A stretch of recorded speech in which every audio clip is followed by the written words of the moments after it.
Gold king تو کہلاتے تھے. پاکستان نے بھی انڈیا نے بھی تسلیم کیا. مشترکہ بر صغیر میں بھی جانا جاتا تھا خاندان ان کا.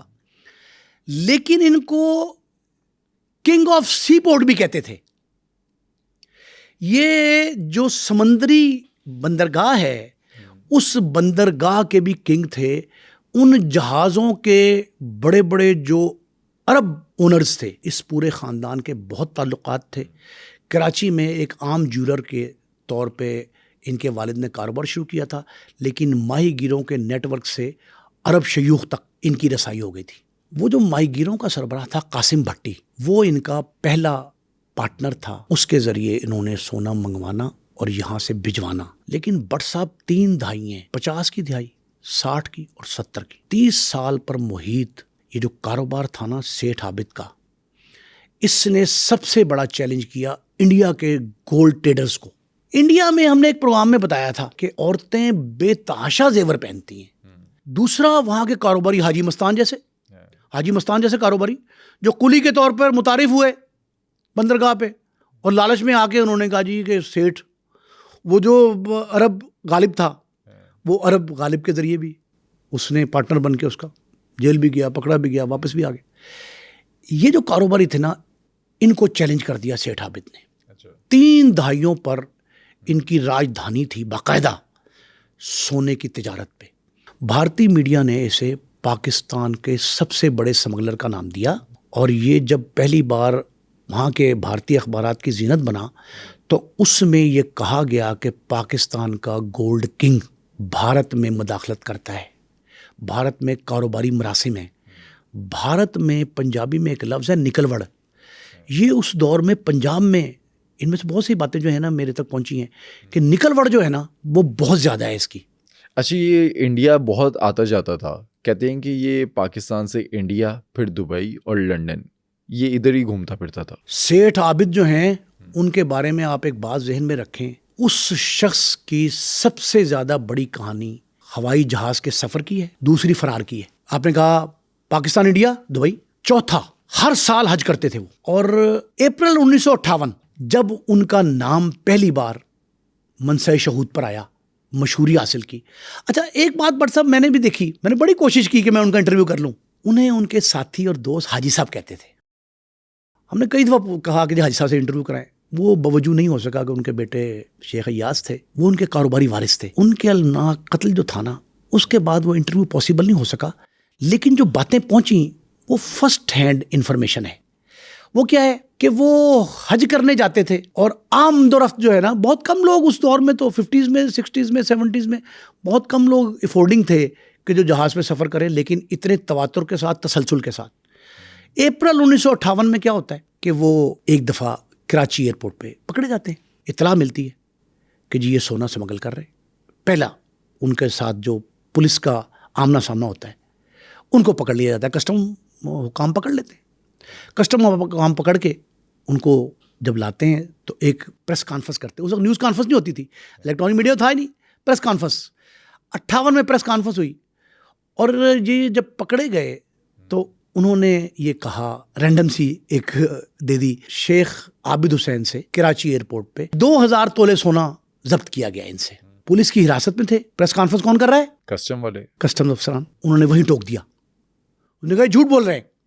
پولیس کسٹڈی میں لوگ کانپ رہے ہوتے ہیں, ڈر رہے ہوتے ہیں, ہتھکڑی لگی ہوتی ہے. انہوں نے کہا یہ جھوٹ بول رہے ہیں کسٹم افسران. مجھ سے جو سونا نکلا وہ 3100 تولے ہے. تو یہ باقی کہاں گیا 1100 تولے. یہ پہلی جرت جو ہے یہ کراچی کے اخبارات نے بڑی نمایاں طور پہ اس کو کوریج دی کہ ایک زیر حراست ملزم نے کسٹم حکام کی اس بات کو چیلنج کر دیا کہ وہ 1100 تولہ سونا کھا گئے. جب یہ جرت مندی کا مظاہرہ ہوا, اخبارات کی زینت بنا, تب یہ بات مشہور ہوئی کہ ایک شخص ہے, اس کا نام شیخ عابد حسین ہے, قصور کا رہنے والا ہے, پنجاب کا ہے, سندھ سے گرفتار ہوا, اس سے سونا برآمد ہوا. اور یہ شخص جو ہے نا کچھ عرصہ جیل کاٹتا ہے اور رہا ہو کے باہر آ جاتا ہے.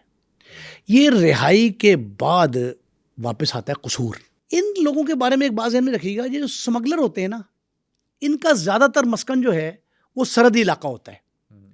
اب گنڈا سنگھ والا قصور کی وہ جگہ ہے, جہاں قریب انہوں نے گھر بنایا, بڑا محل نما گھر ہے, اب بھی دیکھا ہم نے. اس گھر میں ان کی رہائش تھی.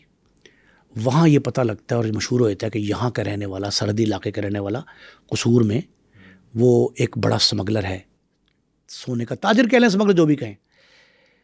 امرتسر پولیس اس بات پہ, اب گنڈا سنگھ والا ساتھ لگا, امرتسر پولیس ریڈ کرتی ہے ان کے گھر پہ. اچھا, یہ کیسے ہو سکتا ہے کہ امرتسر کی پولیس جو ہے وہ قصور میں آ کے ریڈ کرے؟ وہ ایسے ہوتا ہے بٹ صاحب کہ جب ابتدائی ایام تھے نا 60s تک یہ سرحدی علاقوں میں پولیس آتی جاتی تھی, اور وہ جو بارڈر بیلٹ کرائم ہم نے ایک تذکرہ کیا تھا BBC کہ بارڈر بیلٹ کرائم کے تحت وہ ایک دوسرے کے علاقے میں آ کے پکڑ لیتے تھے. امرتسر پولیس وہاں آتی ہے اور ان سے یہ سونا جو ہے نا اس کے لیے ریڈ کرتی ہے, اور کہتی ہے کہ دیکھو اس وقت بھی مشہور تھا یہ کہ یہ بندہ تجارت کر رہا ہے سونے کی. یہ وہاں آ کے فوری طور پہ یہ ریڈ کرنے کے دوران 45 اینٹیں, اس وقت آپ دیکھیں 50s کی دہائی آخری 58 کا دور, اپریل 58 میں 45 اینٹیں یہ وہاں سے برآمد کرتی ہے. لیکن یہ اینٹیں چھوڑ کے شیخ عابد صاحب فرار ہو جاتے ہیں, پولیس کے ہاتھ نہیں آتے. بٹ صاحب مجموعی طور پہ 7 واقعات میرے سامنے آئے ریسرچ کے دوران. پولیس سے, اداروں سے, قانون نافذ کرنے والے دیگر ادارے جو ہیں, ایجنسیز جو ہیں, ان سے ان کا آمنا سامنا ہوا, لیکن یہ صرف ایک ہی دفعہ ایئرپورٹ سے اترتے وقت پکڑے گئے, اس کے بعد کبھی گرفتاری ان کی عمل میں نہیں آئی.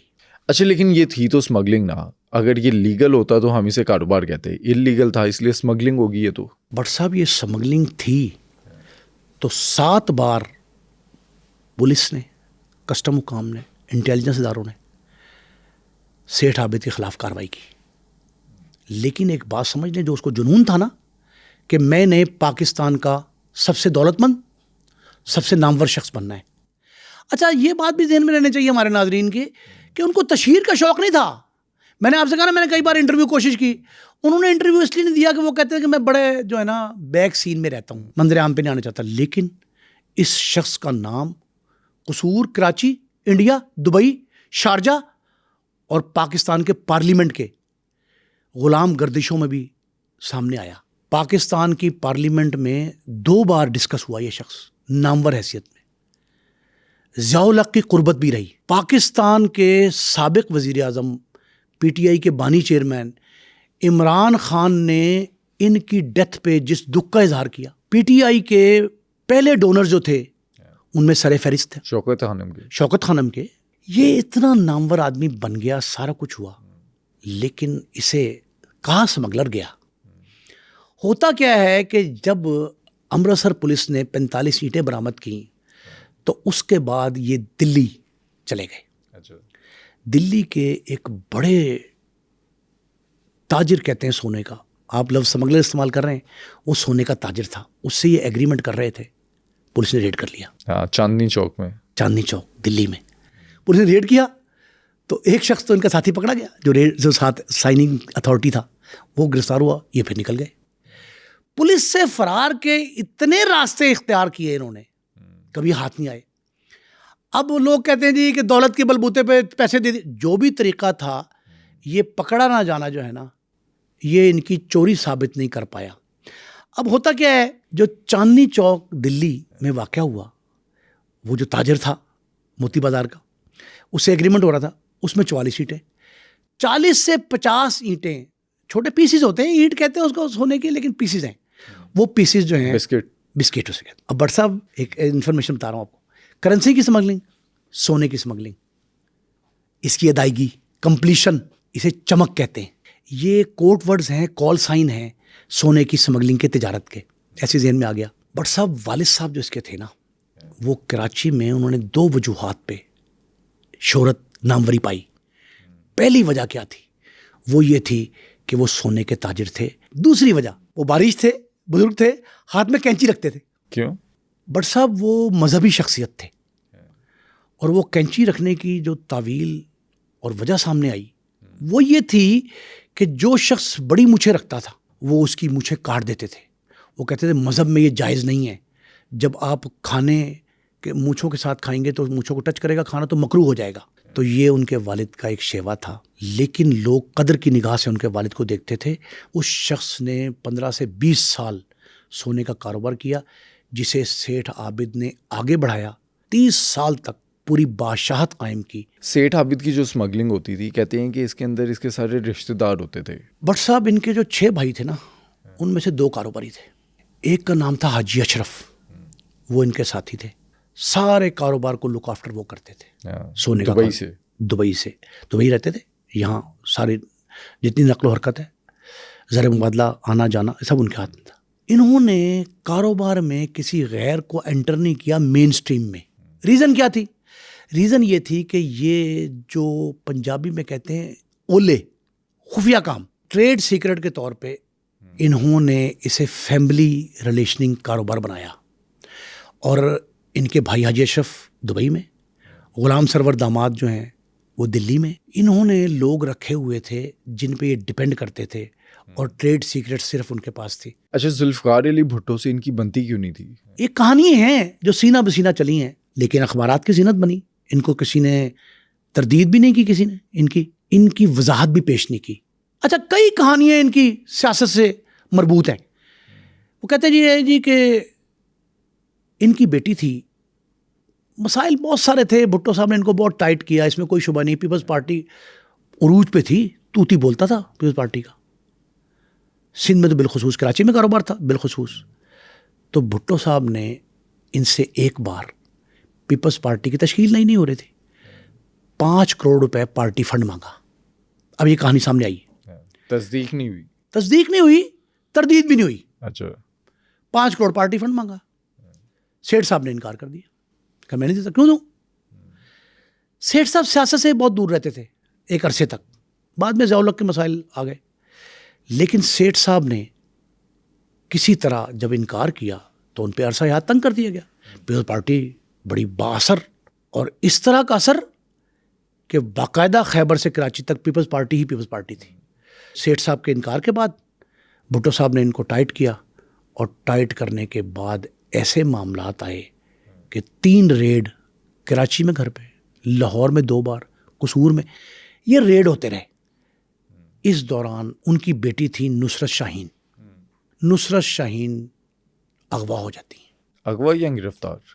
اب یہ دیکھنا چاہیے کہ اداروں نے پکڑا, کسی مقدمے کے بغیر پکڑے, کچھ سرکاری ادارہ تو اغوا ہی ہے نا. اب نصرت شاہین گرفتار ہوئیں, اغوا ہوئیں. انہوں نے اغوا کا کہا کہ اغوا کیا گیا میری بیٹی کو, گرفتار نہیں کیا گیا, یہ اداروں نے پکڑ لیا. اس کا فوری جواب جو کہانی کی شکل میں آیا, بے نظیر بھٹو آکسفورڈ لنڈن میں زیر تعلیم تھی, وہاں سے ان کو یونیورسٹی سے واپس گھر جاتے ہوئے راستے میں اغوا کر لیا گیا.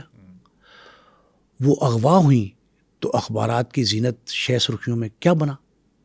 کہا یہ گیا کہ سیٹھ عابد کی بیٹی نصرت شاہین کی گرفتاری کے جواب میں, رد عمل میں, بھٹو کی بیٹی اغوا ہو گئی.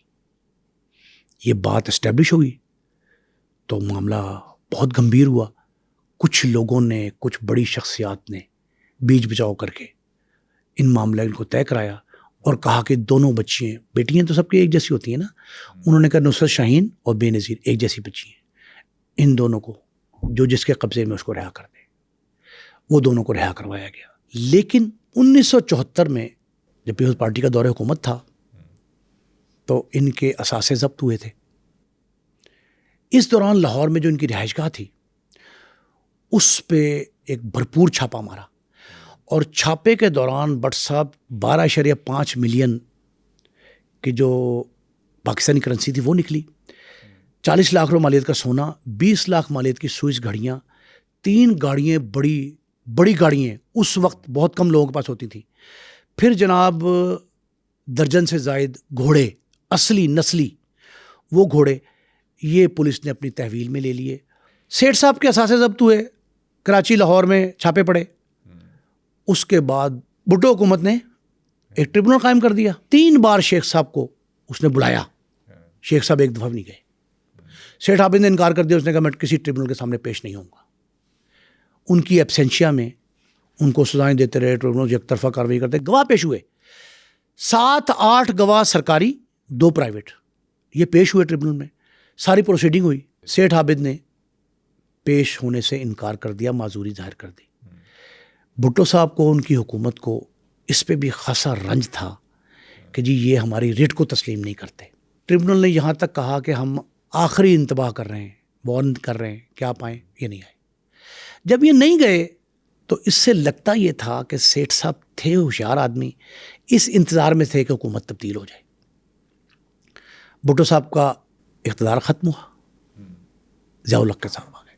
ضیاء الحق صاحب کے رجیم میں انہوں نے ڈول ڈالا کہ معاملات طے پا جائیں، اور ضیاء الحق سے راؤ رسم بڑھا لیے۔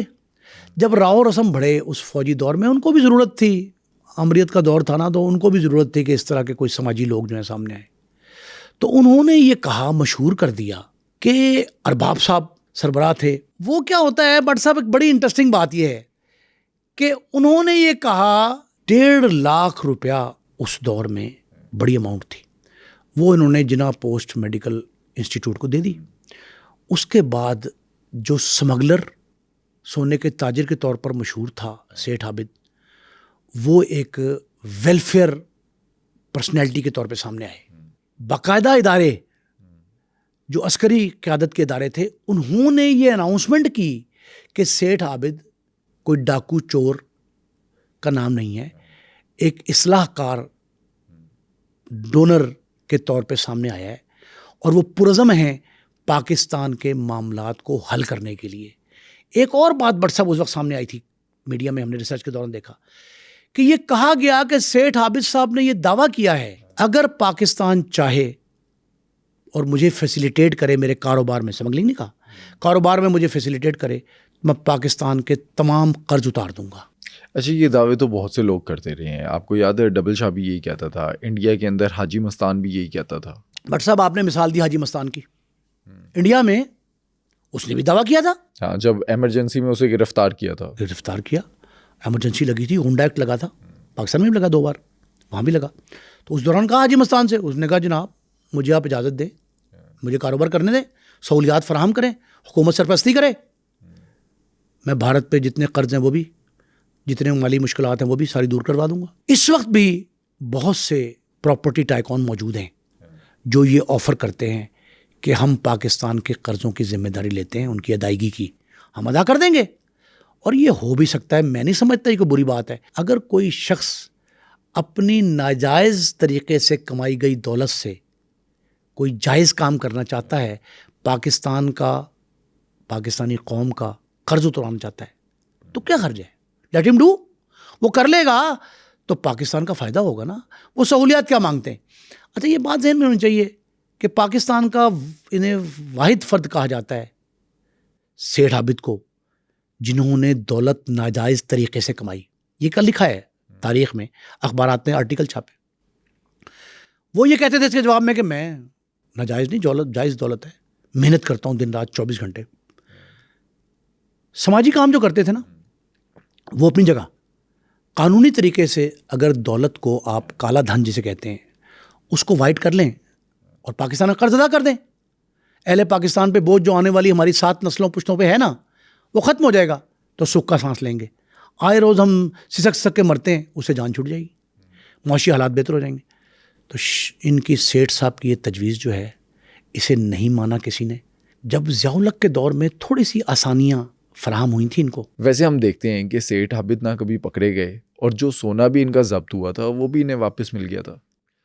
بٹ صاحب FIR جو ہے نا، وہ درجن سے زائد ہیں ان کے خلاف، سونے کی سمگلنگ کی۔ مختلف ایکٹ لگے ہیں، صرف تعزیرات پاکستان نہیں، مختلف ایکٹ انڈیا میں بھی ہوئے معاملات۔ پاکستان میں جو FIR درج ہوئیں، ان میں سے سب سے بڑی بات میں نے آپ کو بتا دی کہ کبھی گرفتار نہیں ہوئے ہیں۔ دوسری اہم بات، کسی عدالت میں ان پہ آج تک فرد جرم بھی عائد نہیں کی گئی، چارج شیٹ نہیں ہوئے نا۔ جب چارج شیٹ نہیں ہوئے، کاروائی ہوتی رہی ایکس پارٹی، ان کی ایبسنشیا میں، عدم موجودگی، عدم حاضری پہ گواہان آتے رہے، ان کے خلاف بھگتتے رہے، کوئی فرق نہیں پڑا۔ لیکن جو جنرل ضیاء الحق کے دور میں اسمبلی بنی تھی 86 اور 85 کی، جو 85 کی اسمبلی، 85 کی اسمبلی میں ان کی طرف سے ضیاء الحق صاحب ان پہ مہربان تھے، بہت ساری تقریبات میں بھی اکٹھے ہوتے تھے۔ ضیاء الحق صاحب کے دور میں پارلیمنٹ میں ایک قرارداد موو ہوئی، ان کی ایک درخواست پیش کی گئی، جس کے جواب میں ایک کمیٹی قائم ہوئی, خصوصی کمیٹی, اسپیشل کمیٹی کہا گیا, ہیڈڈ بائی چودھری نثار علی خان, اس وقت کے وفاقی وزیر. ان کی سربراہی, ان کے بھائی بھی عسکری قائدین میں شامل تھے, جنرل افتخار اس دور میں. چودھری نثار صاحب جو ہیں انہوں نے سربراہی کمیٹی کی, ان سے کہا جی آپ کیا چاہتے ہیں. 3-4 اجلاس ہوئے. اس اجلاس کے بعد اس کمیٹی نے سفارش کی کہ پارلیمنٹ کی پارلیمانی کمیٹی تھی کہ ان کے جو 3100 تولہ سونا جو کراچی میں 58 میں پکڑا گیا, یعنی 28-30 سال بعد ان کی سنی گئی, اور یہ کہا کمیٹی نے سفارش کی کہ ان کو وہ سونا انہی کا ہے, یہ مالک ہے, ان کو واپس کر دیا جائے. اپریل 58 میں جو جھوٹ کی بنیاد پہ 2000 شو کیا گیا کسٹم کی طرف سے اور نکلا 3100 جو ہے وہ ان کو واپس کیا گیا. قومی خزانے میں 3100 تولے سونا جمع تھا, وہ ان کو واپس کیا گیا. ان کی عزت اور توقیر میں اضافہ ہوا, اور اس کے بعد پاکستانی میڈیا, پرنٹ میڈیا, جو انہیں اسمگلر کہتا تھا, گولڈ کنگ کہتا تھا, جو انہیں لومڑی کی طرح چالاک عیار مکار کہتا تھا, اس نے ان کو ایک ہیرو کے طور پہ پیش کیا. تب سیٹھ عابد حسین نے ایک کام کیا, پاکستان میں رفاہی اداروں کی ایک چین بنا دی. اچھا. کراچی سے خیبر تک یہ لوگوں کے لیے بھلائی کا کام کرتے تھے, ادارے بنائے. ضیاء الحق کے دور میں جو بچیوں کی شادیوں کی رسوم شروع ہوئی تھی نا, اس کے بانی بھی یہی تھے. پی ٹی آئی کی تشکیل کے وقت, شوکت خانم اسپتال کی تشکیل کے وقت, فنڈ ریزنگ, یہ سارے کام انہوں نے کیے, اور ایک اصلاح کار کے طور پہ, رفاہی پرسنالٹی کے طور پہ سامنے آئے. بھٹو صاحب کے دور میں جو کچھ ان کے ساتھ ہوا تھا اس کو ریڈریس کیا گیا ضیاء الحق کے دور میں, اور بھارتی میڈیا نے ان کے خلاف بڑا پروپیگنڈا کیا, اور Pakistani gold king, Pakistani gold smuggler کے طور پہ ان کو متعارف کرا دیا. لیکن ایک بات بڑا صاحب ذہن میں رہنی چاہیے, اس شخص نے ایک انٹرویو کیا پاکستانی ایڈیٹر لاہور کے ایک اخبار میں بڑے, اس میں انہوں نے ان سے پوچھا کہ بھئی آپ سمگلنگ کرتے ہیں کون سونے کی. سیٹھ عابد صاحب کا ایڈیٹر کو ایک جواب ان کے سوال کا کہ مجھے بہت شکوہ ہے, گلہ ہے کہ بھارتی میڈیا تو ہمارا مخالف ہے, وہ تو میرے خلاف پروپیگنڈا کرتا ہے, پاکستانی میڈیا مجھے سمگلر کے طور پہ متعارف کرا رہا ہے سونے کے. انہوں نے کہا جی میں اپنی ماؤں بہنوں بیٹیوں کے لیے سستا سونا فراہم کرتا ہوں, اگر یہ جرم ہے تو بار بار کروں گا, بار بار کروں گا. جرم کیوں؟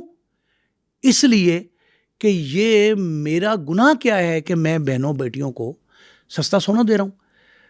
بٹ صاحب اسی وجہ سے ان کو سماجی ڈاکو ایک لفظ ہے, رابن ہوڈ, ایک ہاتھ سے کماتا ہے دوسرے ہاتھ سے خرچ کرتا ہے, لیکن اپنا جو خرچ ہے وہ اس ہاتھ کو پتہ نہیں لگنے دیتا, اسے کہتے ہیں سماجی ڈاکو. انہوں نے کہا جی کہ جہاں یہ مختلف لوگوں کے لیے, بہن بچیوں کے لیے سستا سونا فراہم کرتے ہیں, وہاں یہ بات بہت کم لوگوں کو پتہ ہوگی. کئی بچیوں کے سروں پر دست شفقت رکھا,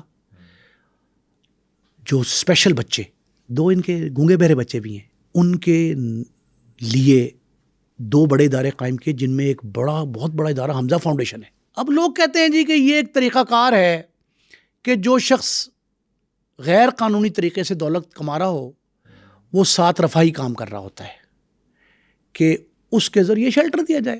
میں کہتا ہوں کہ اگر شیلٹر کے طور پہ بھی استعمال ہوتا ہے رفاہی کام تو کوئی بری بات نہیں.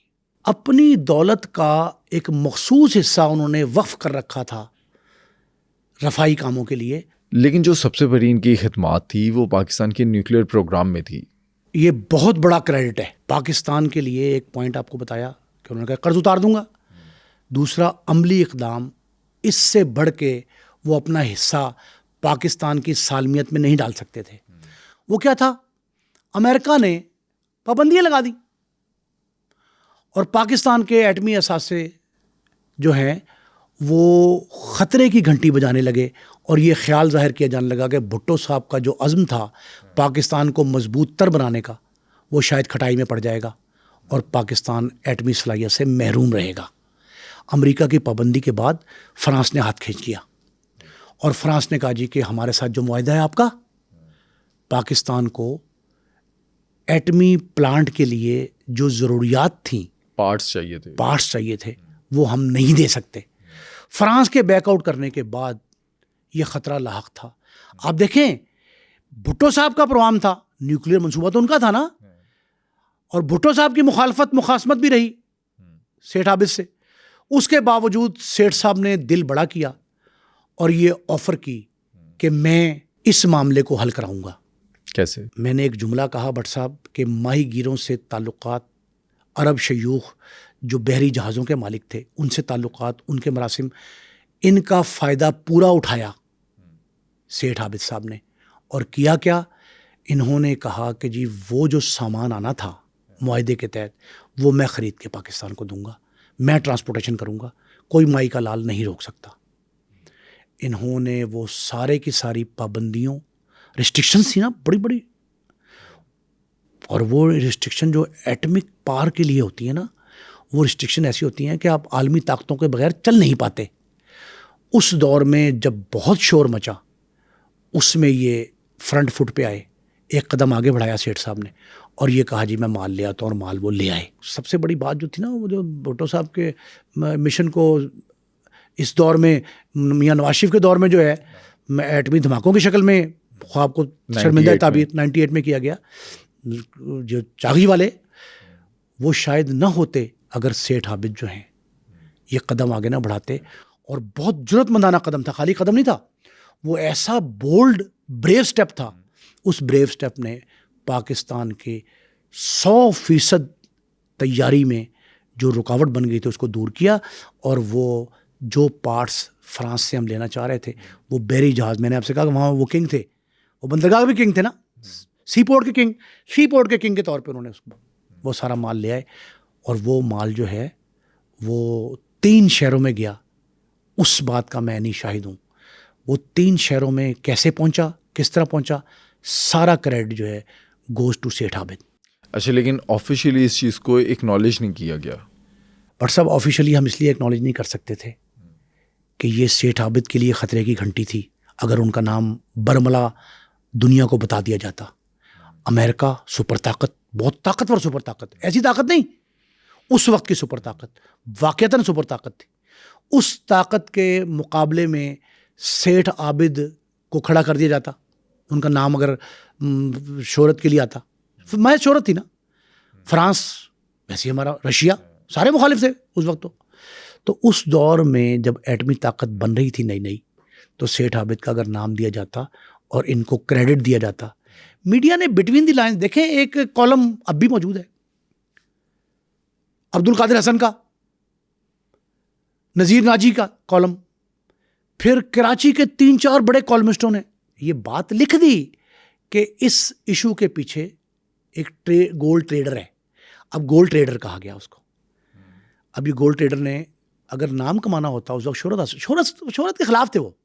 سیٹھ عابد کی یہ بات ماننی پڑے گی, کبھی شہرت کے خواہش مند نہیں رہے. لیکن شہرت انہیں مل جاتی تھی. سیٹھ عابد کا نام بچہ جانتا ہے. صرف پاکستان میں بچہ نہیں جانتا, دنیا کا ہر شخص جانتا ہے. سیٹھ عابد کون تھا, ایک ایسا سوال ہے جو 4-5 پہلوؤں پہ مشتمل جواب اس کا آئے گا, تب وہ انصاف ہے. اگر آپ, یہ قرین انصاف نہیں ہے کہ آپ اسے اسمگلر کہہ دیں, بھئی وہ اسمگلر تھا ٹھیک ہے, لیکن اس کی زندگی کے باقی پہلو, ہم کسی شخصیت کا ایک ڈارک پہلو سامنے لا کے پروپیگنڈا کر دیتے ہیں, بڑا آسان ہے.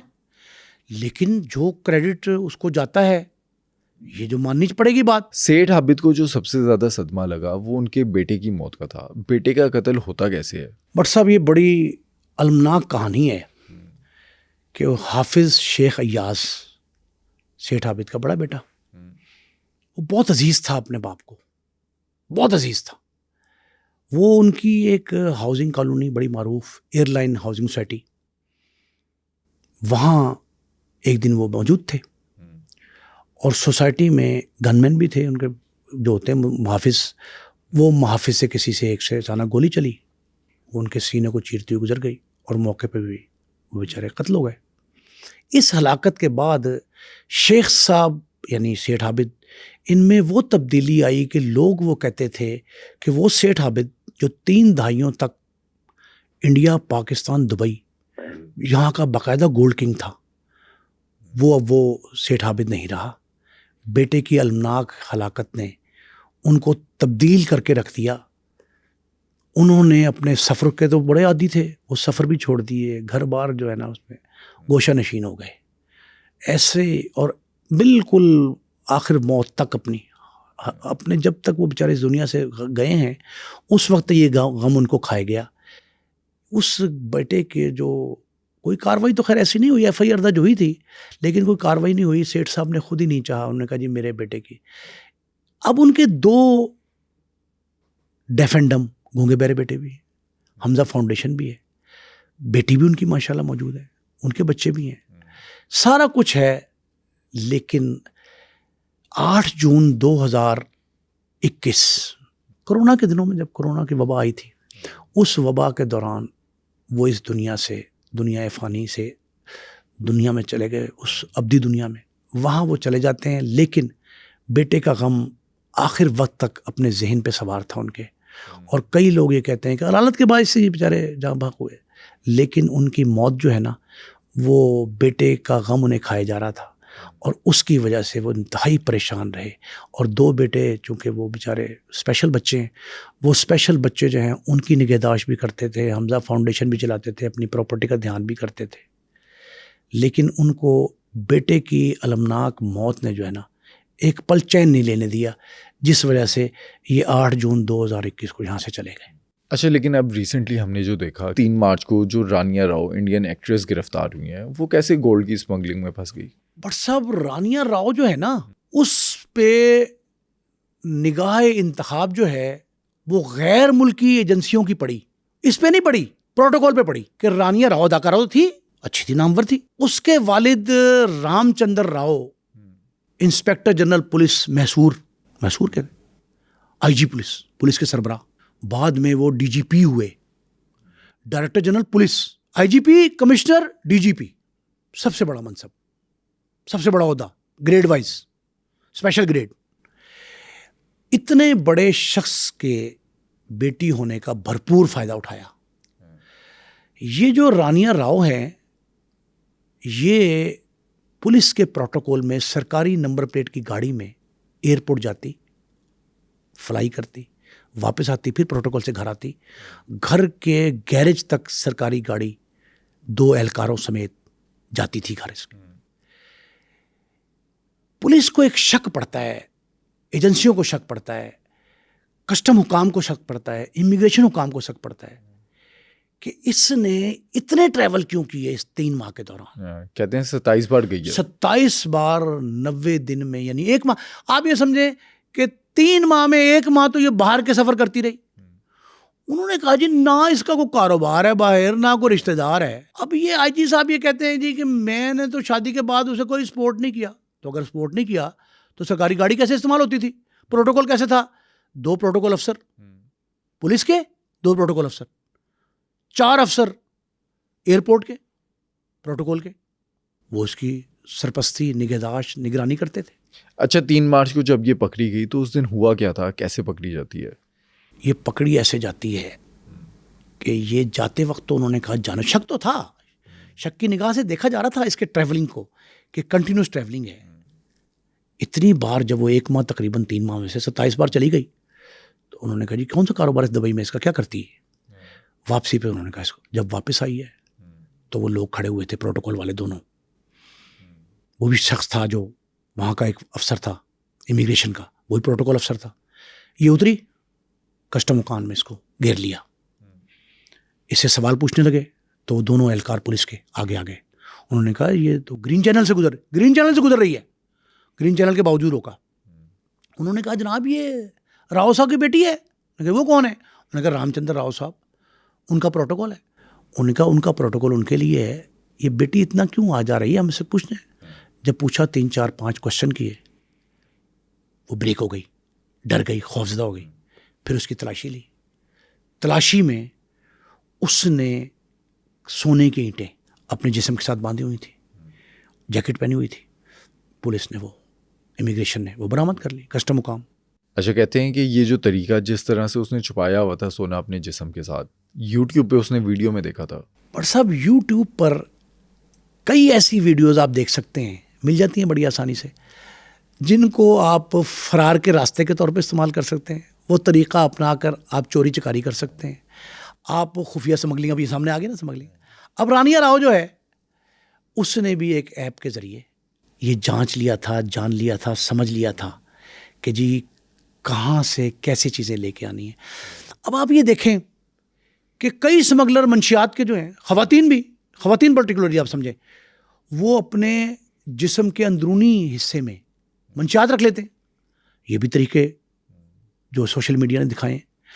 تو یہ رانیہ راؤ آتی ہے, پہلے شک کے نگاہ سے دیکھ کے اس کے جب کوشچننگ ہوتی ہے تو ٹوٹ جاتی ہے, بریک ہو جاتی ہے, اور وہ بتاتی ہے. پھر وہ جیکٹ کھولی جاتی ہے, وہاں سے نکالے جاتے ہیں. 14 کلو سونا نکلتا ہے. 14 کلو سونا, وہ ایک بار میں 14-15 کلو سونا لاتی رہی. یہ جو تھا نا, یہ تو حاجی مستان بھی اس طرح کا کاروباری نہیں تھا جتنا یہ کاروباری ثابت ہوئی. وہ لڑکے کہتے ہیں جو اس کے سپورٹرز تھے, انہوں نے کہا جی یہ فلاں کی بیٹی ہے. انہوں نے کہا بھلے ہو, ہم کیوں ایسے کو چھوڑے. کیا رانیہ راؤ کی اسمگلنگ والے واقعے سے اس کے باپ کا کوئی تعلق ہے؟ بٹ صاحب اگرچہ یہ جو رام چندر راؤ صاحب ہیں, I G police, D G police, انہوں نے لا تعلقی ظاہر کی کہ میری بیٹی کے اس گھرونے کاروبار سے کوئی تعلق نہیں, اور میں نے اس کی شادی کر دی. وہ اپنے گھر میں رہتی ہے بنگلور میں, وہ رہے. اس کے بعد سے مجھے کچھ نہیں. اگر یہ بات درست تھی تو پھر تفتیشی ادارے ایجنسیاں کیا کہہ رہے ہیں, تفتیشی ایجنسی کیا کہتی ہیں؟ وہ کہتی ہیں اگر نہیں تھا تعلق رام چندر راؤ کا, اچھا یہ بات بھی ذہن میں رکھیے گا, ان کو جبری رخصت پہ بھیج دیا گیا ہے. جبری رخصت پہ ابھی تک جب تک فیصلہ نہیں آتا عدالت کا, کارروائی تو کچھ نہیں ہوئی ان کے خلاف, لیکن جبری رخصت پہ آج کل. وہ ان سے یہ پوچھا تفتیشی ایجنسی نے, اگر ایسا ہے تو آپ نے سرکاری گاڑی کیوں فراہم کی اپنی بیٹی؟ پروٹوکول کیوں دیتے تھے؟ پروٹوکول کیوں دیتے تھے؟ 2 اہلکار کیوں جاتے تھے وہاں ساتھ؟ گاڑی جو ہے آپ کے گھر میں داخل ہوتی تھی بیٹی کی, وہ اپنے آپ کے داماد کے گھر کیوں نہیں جاتی تھی؟ یہ سارے معاملات اس لیے تھے کہ وہ سونا جو وہ لے کے آتی تھی گھر تک محفوظ طریقے سے پہنچ جائے. یہ ہو سکتا ہے کہ راؤ صاحب کے داماد یعنی رانیہ کے شوہر اس سے بے خبر ہوں, یہ ہو سکتا ہے, کیونکہ ان کے گھر تو جا نہیں رہا سونا تو یہاں آ رہا ہے, یہاں سے آگے کیرنگ ہو. اب بٹ صاحب جب تفتیشی اداروں نے یہ ثبوت اکٹھے کیے کہ آخر پروٹوکول کے پیچھے کہانی کیا ہے, تو انہیں ایک ثبوت ملا, اور وہ ایک ایسا واقعہ ہے جب آئی جی پی تھے تو محصور میں ان کو اطلاع ملی کہ ایک شخص غیر ملکی کرنسی لے کے آ رہا ہے بس کے ذریعے. انہوں نے بس پہ ناکہ لگوایا اور ریڈ کیا, خود آئی جی صاحب نے, یہ رام چندر راؤ صاحب نے, اور ریڈ کر کے اس کو پکڑ لیا. اس شخص سے جو کرنسی برآمد ہوئی وہ انہوں نے ضبط کر لی, عدالت میں پیش کیا. عدالت میں جب پیش ہوا تو وہی کہانی جو سیٹھ عابد صاحب والی ہے, اس سے اگر آپ اس کو ملا کر جوڑ کر دیکھیں تو اس سے پتہ لگتا ہے اس شخص سے جو برآمدگی ہوئی وہ 2,20,00,000 انڈین روپیز, 2,20,00,000 انڈین روپیز کی کرنسی تھی. جب عدالت نے پیش کیا تو مال مقدمہ برآمدگی جو شو کی ریکوری, وہ شو تھی صرف 20 لاکھ روپے. اچھا 2 کروڑ کھا گئے. 2 کروڑ کھا گئے. جس طرح یہاں 3100 تولے سونا تھا اور 2,000, تو انہوں نے 2 کروڑ کی اماؤنٹ پولیس نے, مطلب وہ پولیس وہ اماؤنٹ کھا گئی جس طرح کسٹم حکام پاکستان کے وہ سونا پی گئے تھے, اسی طرح انہوں نے 1100 تولے سونا پیا, انہوں نے 2 کروڑ کی اماؤنٹ کھا لی. عدالت میں اس شخص نے کہا جناب مجھ سے تو 2,20,00,000 نکلا, ریکوری شو کی گئی. عدالت نے اس کی تحقیقات کی اور یہ جرم ان پہ ثابت ہو گیا. یہ ثابت ہوا رام چندر راؤ پہ, اور اس وقت ان کو کچھ عرصہ پوسٹنگ سے الگ رکھا گیا, لیکن بعد میں پھر ظاہر رابطے تو ہوتے ہی ہیں لوگوں کے نا. اس رابطے ایک بہت بڑا رابطہ تھا, اس کے ذریعے وہ بحال ہو گئے, دوبارہ آئی جی لگ گئے, پھر ڈی جی پی بنے, director general protocol, director general police, اور ڈائریکٹر جنرل پولیس کے لیے انہوں نے ڈی جی پروٹوکول کا کردار ادا کیا اپنی بیٹی کے لیے, اور ان کو پروٹوکول کے دے کے کبھی ایئرپورٹ سے گھر واپس, پھر باہر, یہ سارا گرین چینل کے ذریعے ہوتا رہا.